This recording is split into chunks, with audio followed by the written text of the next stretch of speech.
આંખમાં ક્યાંક પડી ગયું. આ મહિનામાં કેટલાના લગ્ન છે એ મને કમેન્ટમાં જરૂર કહેજો. ગુડ મોર્નિંગ, જય શ્રી કૃષ્ણ. કેમ છો બધા? મજામાં? તો તમારું સ્વાગત છે એક મસ્ત મજાના નવા વ્લોગમાં.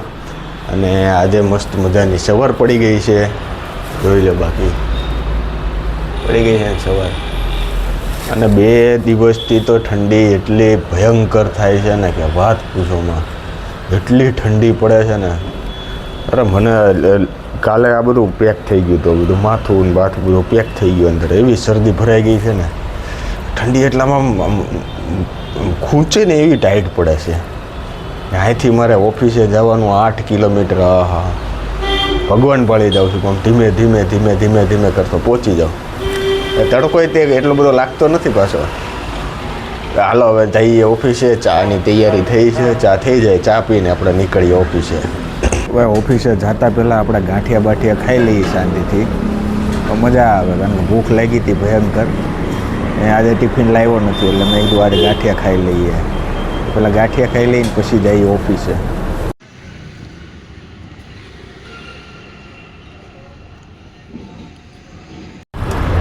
સવાર પડે ને મારે કામ ચાલુ થઈ જાય. અત્યારે આવ્યો તો બેંકે આરટીજીએસ કરવા માટે. આરટીજીએસને બધું પતાવી દીધું.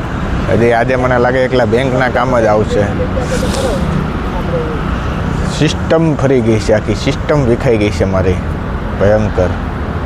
સારું, હાલો આપણે બેંકનું બધું કામ પતાવી દઈએ. પછી પાછું આજે પેમેન્ટનું કામ, પછી એક ચેકબુક લેવા જવાની છે, ચેકબુકનું કામ. પછી બીજું કયું હતું? હા, ફાઇલ લેવા જવાની છે. ઓલી રાત્રે મેં તમને કીધી હતી ને, આજે ફાઇલ આ બાજુ આવી છે, એ લેવા જવાની છે. આજે ભયંકર કામ છે ભાઈ. અત્યારે હું જાઉં છું એક ક્લાયન્ટ પાસે ફાઇલ લેવા માટે. અને એ એરિયા એવો છે ને કે વડોદરાનો એક્સપેન્સિવ એરિયા હોય ને તો એ, અને ત્યાં બધા વડોદરાના બહુ મોટા મોટા બિલ્ડરો અને મોટા મોટા ઓલા ફેક્ટરીવાળા બધા ત્યાં રહે છે. હું મને આંખમાં ક્યાંક પડી ગયું. હા, અત્યારે મચ્છી બહુ ઉડે છે એની મને મોઢામાં આંખમાં બધા ગળી જ જાય છે. હા, હારી પટનું ગળી ગયો પણ ઉભા રહીને મારે કંઈક કાઢવું પડશે.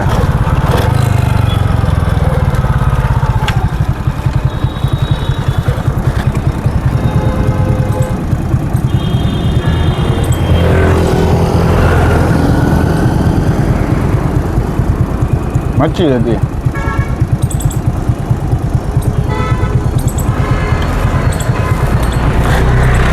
ઓ ભાઈ, એવી જગ્યાએ જવાનું છે ત્યાં બધા બહુ એક્સપેન્સિવ બંગલા ને એની મને ગાડીઓ ને એવું બધું હોય છે. ત્યાં માણસો બહુ મોટા મોટા માણસો ત્યાં રહે છે. ત્યાં જવાનું ફાઇલ લેવા માટે. અને તમે વિચારતા હશો કે આ રોજ તમે બાઇક લઈને જાઓ તો પેટ્રોલના ને બધું કોણ આપતું હોય છે તમને? તો ભાઈ, પેટ્રોલના અને ગાડીના ટોટલ એક્સપેન્સ માટે કંપની મને પૈસા આપે છે. આમ કે હું સેવા કરતો નથી, પેટ્રોલના ને એના બધા પૈસા આપણે લઈ લઈએ છીએ. બરાબર, હાલો આપણે જઈએ. મારો મોબાઈલ બહુ હેંગ થાય છે યાર, ખબર નહીં કેમ.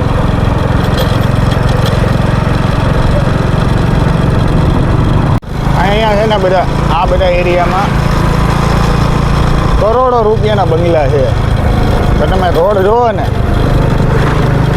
આ હાવ ખોદી નાખેલા ને ભંગારના પેટના બધા રોડ છે. બાકી અહીંયા બધા એને મને બિલ્ડિંગો ને આ બધા ફ્લેટ ને બધા જોવો ને, કરોડો રૂપિયાના બંગલા છે, કરોડો રૂપિયા. રોડ જોવો ને તો અહીંયા ચોમાસામાં આવો ને તો તમે હાલી ન હોય એવા રોડ હોય. આમ જોવો તો એની મને કરોડો રૂપિયાના ફ્લેટ ને કરોડો રૂપિયાના બંગલા. એવું છે ભાઈ, દૂરથી ડુંગરા રડી હમણાં લાગે.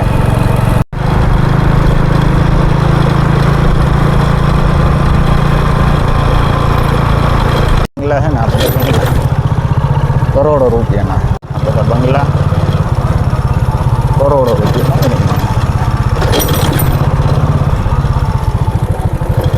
આપણે આ બંગલામાં કાઢવાનું છે ભાઈ. આપણું કામ પતી ગયું છે અને ફાઇલ લઈ લીધી છે. હવે આપણે જવાનું છે પાછું ઓફિસે. આ એરિયાનું નામ છે એટલાન્ટિક ગ્રીનવુડ. હા, એની મને બંગલો જો તમે. એની મને એકવાર એ મારો આવો બંગલો એ છે, એકવાર હું આવો મોટો બંગલો બનાવવાનો છું, એ તમને ગેરંટી આપી દઉં.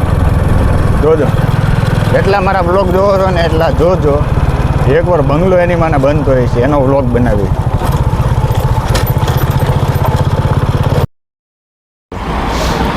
ઘણા એવું કહે છે કે ભાઈ શરદી થઈ ગઈ હોય ને તો સેવ ઉછળ તમે ખાઈ લ્યો ને તો તમારી શરદી વહી જાય. આપણે કાલની શરદી બહુ થઈ ગઈ હતી, આજે ગરમા ગરમ સેવ ઉછળ ખાઈ જ નીકળ્યું અને બધો કફ બફ બધો નીકળી જાય ને એવી ધમધમાટ સેવ ઉછળ હતું. અને આપણે ભાઈ પ્રિન્ટમાં આપણે આપી હતી તો પછી પ્રિન્ટ કરાવવા અત્યારે આવ્યા છીએ. તો કે પ્રિન્ટનું કામ પતી ગયું છે તો પ્રિન્ટ લઈને પછી શાંતિથી આપણે ઓફિસે. તો ભાઈ વળી પાછા આપણે કામે નીકળી ગયા છીએ. હવે એ જે ફાઇલ પ્રિન્ટ કરાવવા આપી હતી ને એ પછી પ્રિન્ટ લઈને એટલે વકીલને બતાવવા જવાની છે. તો એડવોકેટને મળવા જવાનું છે અને ફાઇલ દેખાડવાની છે અને પછી બધું ઓકે થઈ જાય પછી આપણે પાછા ઓફિસે જવાનું છે. ત્યાં સુધી બહાર ને બહાર જ રહેવાનું છે ભાઈ. ફરવાની નોકરી, આપણે બધા ફરવાની નોકરી છે આપણે.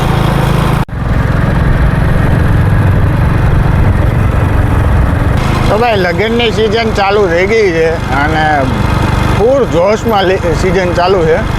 તો આ મહિનામાં કેટલાના લગ્ન છે એ મને કમેન્ટમાં જરૂર કહેજો. જો મારા વ્લોગ જોતા હોય ને તો જરૂરથી કહેજો કે આ મહિનામાં કેટલા જણાના લગ્ન છે.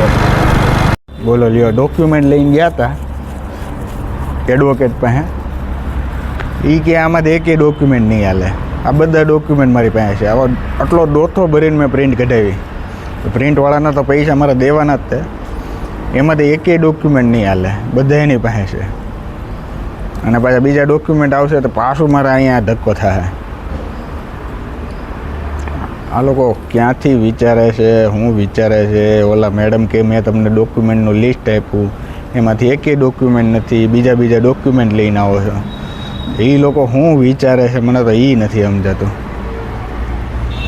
ધક્કે ધક્કા જ છે ભાઈ, ધક્કે ધક્કા.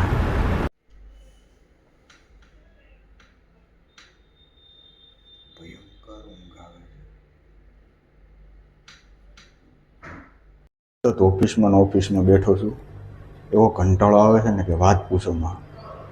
અને કામ આવશે ને તો 6 વાગ્યા પછી જ આવશે. એટલે છે ને 7, સાડા 7, 8 વાગી જાય. જોજો, આપણે ઘરે પહોંચી ગયા છીએ અને વાગ્યા 7:30 થઈ ગયા.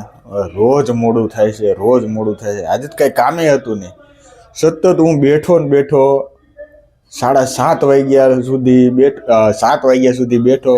પછી 7 વાગે મેં કીધું ભાઈ કામ ન હોય તો પછી હું નીકળું. ત્યારે કીધું કે ભાઈ હા તમે જાઓ. એટલે ભાઈ નોકરી કરો તો ભાઈ આવી રીતના કરવી પડે.